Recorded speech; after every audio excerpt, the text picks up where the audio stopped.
Kiyovu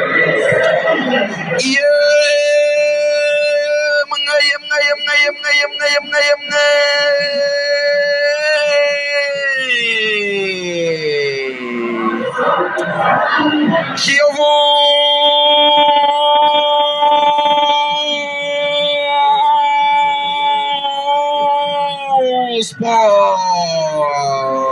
Umunota 26 APR yabonye igitego cyo kwishyura cyatsinzwe na Denis Omedi ku mupira yazamukanye ku ruhande rw'ibumoso akaraba umunyezamu Ishimwe Patrick, umupira ukaruhukira mu rucundura. Atasibarezo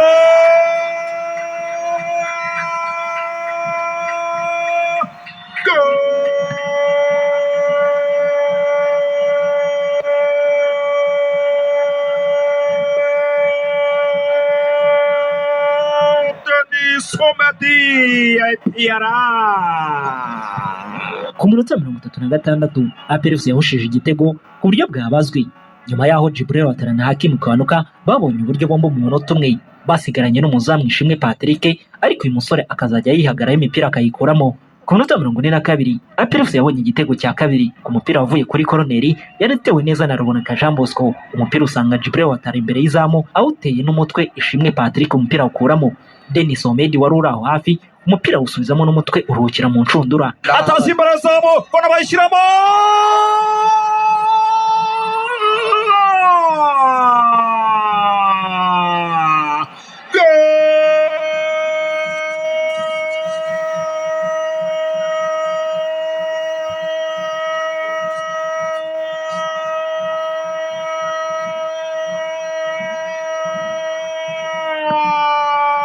Sayono Denis Omedinho.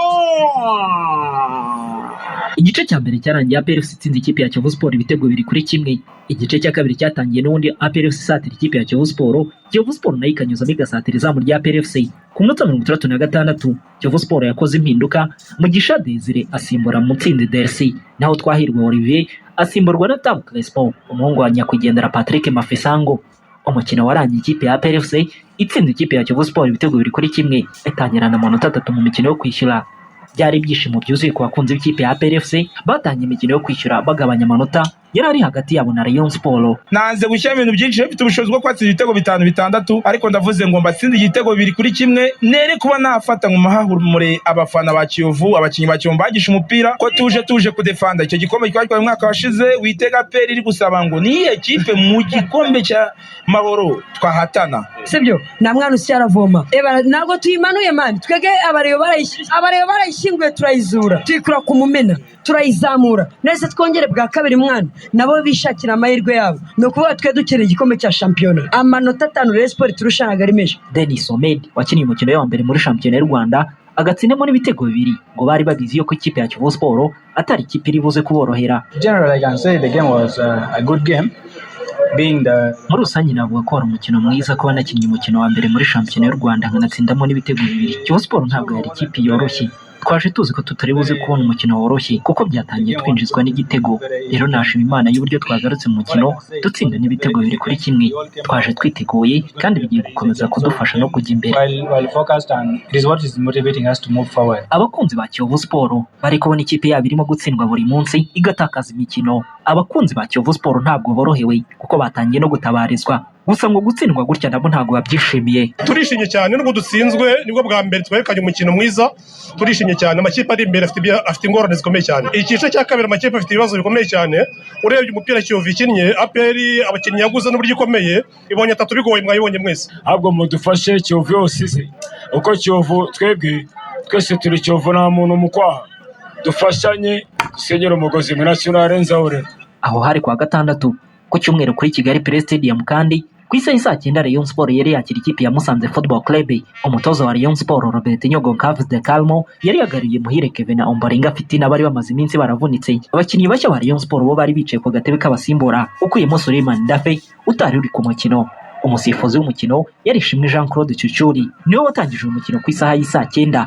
Ku munota wa kabiri Rayon Sport yahushije uburyo n'umupira Ombolenga Fitina yahinduye mu rubuga rw'amahina, Fonganya awukoraho ubisikana n'umunyezamu Nsabimana Jean de Dieu wari wasohotse ku bw'amahirwe umupira ujya ku ruhande rw'izamu gato. Rayon Sport mu minota 10 ya mbere yihariye umukino ndetse inakomeza no gusatira izamu rya Musanze Football Club. Abakinnyi ba Rayon Sport ariko nabo bakagerageza amashoti ya kure, ariko imipira ikajya hanze y'izamu ry'ikipe ya Musanze Football Club.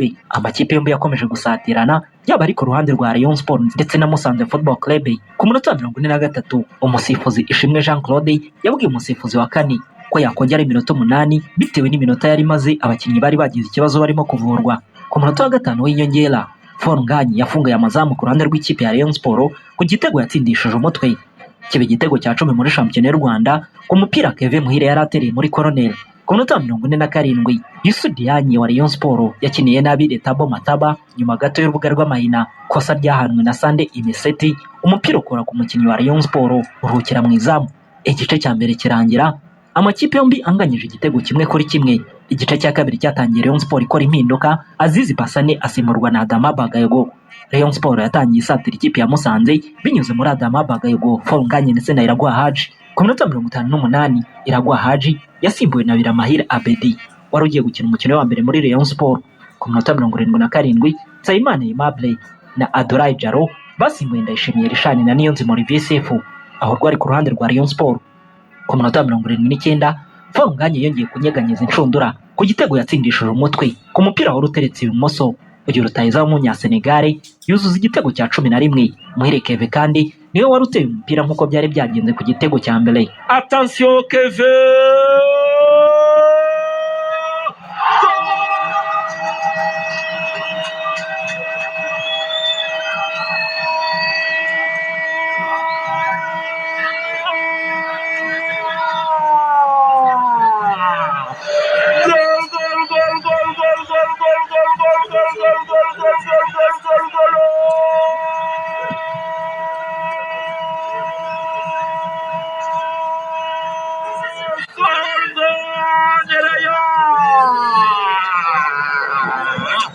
Iyo wasira kubwira ko rutahizamu ubundi adakwiye kubakina mu Rwanda nibo bavuga. Iyo wasira kubwira ko rutahizamu wa Premier League wayobye akaza mu Rwanda nibo bavuga. Musanze ntabwo yigeze ishirwa, ahubwo ku minota 89 Musanze yatsinze igitego cyo kwishyura cyinjijwe na Johnson Adeyaga n'umutwe ku mupira wari uteretse wari umaze guterwa na Kofod Bertrand. Musanze yishyura ikipe ya Rayon Sport. Bertrand Kofod Enyebera iryo zina hano. Attention Roizomuro!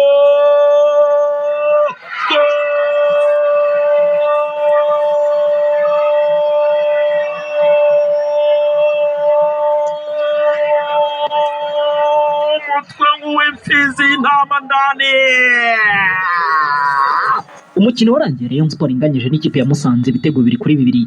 Ikipe yambara ubururu n'umweru itakaza amanota 2 y'ingenzi kuko ikinyuranye cyari hagati yayo na APRFC cyasigayemo ari amanota 3. Rayon Sport yongera gutakaza amanota nk'uko byari byagenze ku munsi wa 15 wa shampiyona y'u Rwanda batsindwa n'ikipe ya Mukura Victory Sport ibitego 2-1. Robertinho wijeje byinshi abareyo, ubu kuboneka bisigaye bigoye, gusa abareyo banganyije n'ikipe ya Musanze ngo ibibazo bafite ni 2 gusa. Ikibazo dufite abareyo kiri muri fitness coach, sibyo?